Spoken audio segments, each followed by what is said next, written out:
বন্ধুরা, গত ভিডিওতে আমরা শিখেছি 4 দিয়ে বিভাজ্যতার একটি ম্যাজিক ট্রিক। যারা এখনো দেখেননি অবশ্যই ভিডিওটি দেখে নেবেন। আর আজকের ভিডিওতে আমরা জানবো যে 5 দিয়ে বিভাজ্যতার সবচেয়ে সঠিক এবং শর্টকাট ট্রিক্স কোনটি। তো স্ক্রিনে একটা প্রশ্ন অবশ্যই আপনারা দেখতে পাচ্ছেন যে নিচের কোন সংখ্যাটি 5 দ্বারা বিভাজ্য। তো আপনি কি 5 সেকেন্ডের ভিতরে এটা বলতে পারবেন? যদি পারেন তাহলে ভিডিওটি পজ করে অবশ্যই কমেন্টে উত্তরটি লিখে দেবেন। তো চলুন ট্রিকটি দেখে নিই। সবার প্রথমে আমরা নিয়মটা জেনে নিই একবার। তো বন্ধুরা, এর নিয়মটা খুবই সহজ।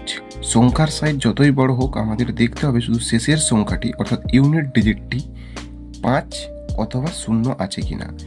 যদি এককের অঙ্কে অর্থাৎ একদম ইউনিট ডিজিটে 5 অথবা 0 থেকে থাকে তাহলে সংখ্যাটি কিন্তু 5 দ্বারা অবশ্যই বিভাজ্য হবে।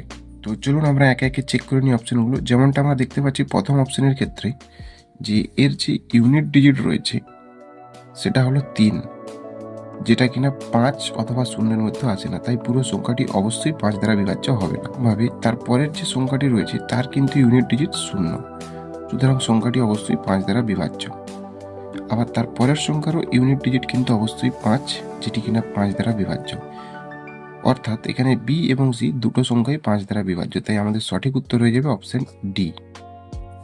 তো আজকে আপনাদের জন্য প্রশ্ন হলো, যদি আপনি আমাদের ট্রিক্সটি বুঝে গিয়ে থাকেন তাহলে এই প্রশ্নটির উত্তর অবশ্যই কমেন্ট বক্সে জানাবেন এবং পরবর্তী ভিডিও 6 দ্বারা বিভাজ্যতার ট্রিক্স জানতে চ্যানেলটিকে অবশ্যই সাবস্ক্রাইব করবেন।